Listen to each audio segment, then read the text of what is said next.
कि पंजाब की इस पवित्र धरती पर फिर आया हूं। कल रात को मैं आया था और सवेरे से मेरे दोनों विभाग कृषि और ग्रामीण विकास उनके कामकाज का मैंने ब्यौरा लिया, निरीक्षण किया। पहले रणवीर कला गांव में 6 साल से वो गांव पराली नहीं जलाते।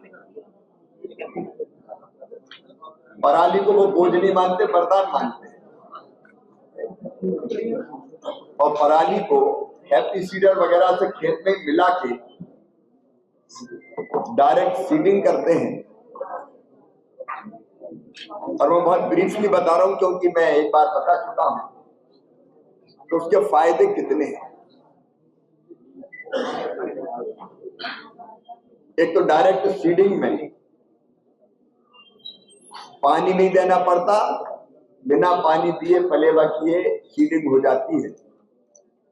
पानी बचता है, बिजली और डीजल बचता है। पराली के कारण खेत की मल्चिंग हो जाती है, नमी ज्यादा देर तक रहती है, खरपतवार नहीं पनपता। तो पराली में पोटास और जो बाकी चीजें होती है उसके कारण डीएपी 1.5 गट्टे की जगह 1 ही गट्टे में काम हो जाता है 1 एकड़। और यूरिया 3 गट्टे के बजाय 2 में ही काम चलता है उनका। जो जैविक कार्बन है खेती में वो बढ़ा है, लागत घटी है। और ये केवल गेहूं के मामले में नहीं, कनक के मामले में नहीं, आलू, सरसों, मस्टर्ड सबकी क्वालिटी बेहतर होती है और उत्पादन बढ़ता है। मैं खुद देखने गया खेतों में और मैंने देश को संदेश दिया कि इस बार पंजाब में पूरे देश को राह दिखाई है। पराली जलाने की घटनाओं में अभूतपूर्व कमी आई, 85% कमी आई। मैं पंजाब की जनता को बधाई देता हूं। आज यहां मैंने मनरेगा के जो हमारे मजदूर थे उनके साथ भी चर्चा और बातचीत की और हम विकास और जन कल्याण के कामों में प्रधानमंत्री जी के नेतृत्व में कभी कोई राजनीति भी नहीं करते, कोई भेदभाव भी नहीं करते। तो मैंने यहाँ जो मेरे विभाग की योजनाएं हैं रूरल डेवलपमेंट की, ग्रामीण विकास की, उनकी समीक्षा की। मित्रों, पंजाब में जब भयानक बाढ़ आई थी उस बाढ़ के बाद मेरे विभाग की तरफ से, क्योंकि मैं उस समय आया था, सारे हालात देख के गया था और तब मैंने पंजाब सरकार से कहा था कि जितने भी मकान टूटे हैं बाढ़ के कारण उन सबको बनाने के लिए प्रधानमंत्री आवास योजना के अंतर्गत राशि दी जाएगी। पंजाब की सरकार ने पहले 14,000 मकान की सूची दी थी। मैं बार बार मेरे विभाग से मैं कहता रहा कि और पूछो, कोई रह ना जाए। तो फिर हमें 36,000 मकानों की सूची। रात को 9 बजे मुझे सूची मिली, तो रात को इस स्वीकृति का पत्र लेके दूसरे दिन सवेरे में लुधियाना में स्वीकृति का पत्र देके गया था। आज मैंने समीक्षा की तो मुझे बताया कि 36,000 में से 30,000 की स्वीकृति वो जारी कर चुके हैं, 6,000 की अब भी बाकी है। ये स्वीकृति तत्काल होनी चाहिए, सबकी होनी चाहिए, ताकि जिनके मकान बाढ़ में क्षतिग्रस्त हुए हैं वो तत्काल बना लें, इसमें देर नहीं होनी चाहिए। फिर 1 लाख से ज्यादा मकान हमारे पंजाब के गरीब भाइयों और बहनों को केंद्र सरकार ने पिछले वर्षों में दिए हैं। उनमें से स्वीकृतियां सबकी जारी नहीं हुई, केवल 76,000 सूची की स्वीकृति जारी हुई। मैंने कारण पूछा कि केवल 76,000 क्यों, बाकी क्यों नहीं? तो बाकी के बारे में उन्होंने कहा कि भी संदेह है कि ये पात्र है कि नहीं।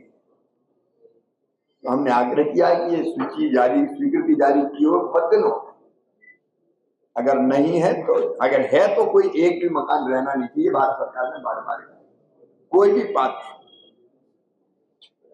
जो पात्रता रखता और गरीब है, कच्चा मकान है, उसको पक्का मकान बनना चाहिए। उन्होंने मुझे कहा है कि इस महीने करके वो 1 महीने के अंदर और स्वीकृति जारी करेंगे, या कोई अपात्र है तो उसके बारे में बताएंगे।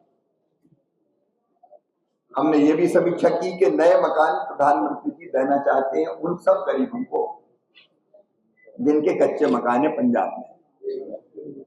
उसका सर्वे हमने करवाया। भारत सरकार ने तो आदेश दिया कि सर्वे करती राज्य सरकार। तो राज्य सरकार ने जो सर्वे किया उसमें हमें बताया कि लगभग 5 लाख मकान, 7 लाख मकान उस सर्वे में आ रहे हैं, जिनमें हमने तय किया है कि 2 व्हीलर भी किसी को पास होगा तो उसको भी मकान देंगे, क्योंकि 2 व्हीलर आज जरूरत की चीज हो गई। 15,000 रुपया महीना तक आमदनी, पहले 10,000 तक पे देते थे, तो उस पर भी हम देंगे। टेलीफोन अगर किसी के पास है तो पहले नहीं देते थे, उनका टेलीफोन है तो भी देंगे, क्योंकि ये जरूरी चीजें बन गई है। तो जैसे ही इसका वेरिफिकेशन करके पंजाब सरकार हमारे पास भेजेगी, ये मकान भी स्वीकृत किए जाएंगे। और मैंने आग्रह किया कि पुराने मकानों को जल्दी स्वीकृति जारी करे, बाढ़ वाले भी जल्दी पूरा करे और बाकी जो शेष है वो भी जल्दी पूरा करे। मनरेगा की हमने समीक्षा की। मनरेगा के अंतर्गत हमने अपने पंजाब प्रदेश के लिए पिछले दिनों जो राशि दी है वो 6,000 करोड़ रुपए से ज्यादा की, और इस साल ही हमने 842 करोड़ रुपए की राशि पंजाब को दी है। लेकिन जब मैं मजदूरों से बात कर रहा था तो इसमें बहुत शिकायतें, जॉब कार्ड जाली फर्जी हैं, काम ठेकेदार कर देते हैं, जो काम मांग रहे मजदूर उनको काम नहीं मिलता, कई तरह की शिकायतें। हमने आज समीक्षा भी की है और ये शिकायतें हैं, मैंने राज्य सरकार से भी कहा कि राज्य सरकार की ड्यूटी है, क्योंकि कई जगहों से शिकायत आई, मुक्तसर से आई, फाजिलका से आई, कि काम मजदूरों को मिले नहीं और काम हो गया। ये बहुत गंभीर है। राज्य सरकार से भी मैंने अनुरोध किया है कि ऐसे मामले में जांच करे और दोषियों को दंडित करने का काम करिए। पैसा ठेकेदारों के लिए नहीं, ये पैसा मजदूरों को रोजगार देने के लिए। और भारत सरकार की भी टीम आके इनकी जांच करेगी, ताकि पैसा अगर गलत हाथों में गया हो, किसी ने फर्जीवाड़ा किया तो उसको पकड़ सके और उसको दंडित भी कर सके और गरीब को, मजदूर को न्याय दे सके। कुछ काम ऐसे हैं जो, जैसे नहर की सफाई, अब सफाई होती नहीं है और पैसा निकल जाता है, उन पर भी विशेष ध्यान देने की बात कही है। हमारी एक और योजना है आजीविका मिशन की, NRLM, उसके अंतर्गत यहाँ सेल्फ हेल्प ग्रुप बने, स्वयं सहायता समूह, जिससे 5 लाख बहनें जुड़ी हुई है।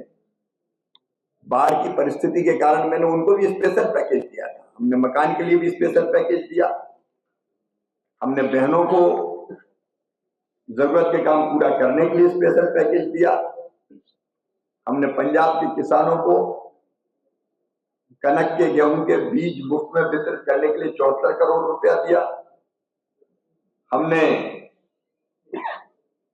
बरसिम के बीज के लिए अलग राशि दी, 12,500 क्विंटल बीज का वितरण किया जा सके ताकि किसानों के काम आ सके।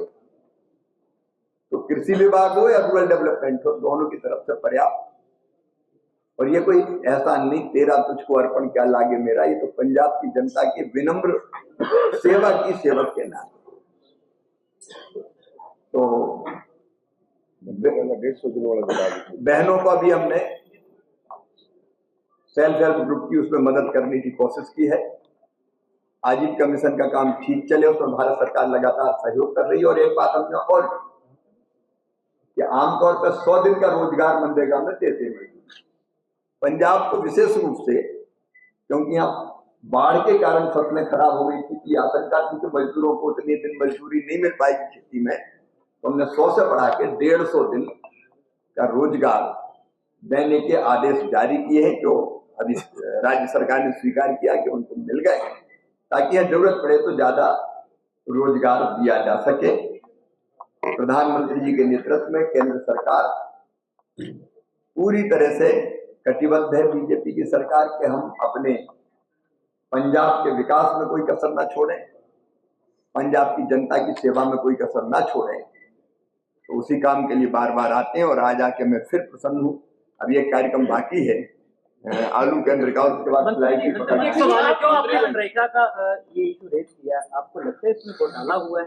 वो लोगों के आपके पास फीडबैक आए, लोगों ने बताया और अपने उन्होंने रिप्रेजेंटेशन दिए है, उसकी जांच करें। तो क्या बहुत बहुत धन्यवाद।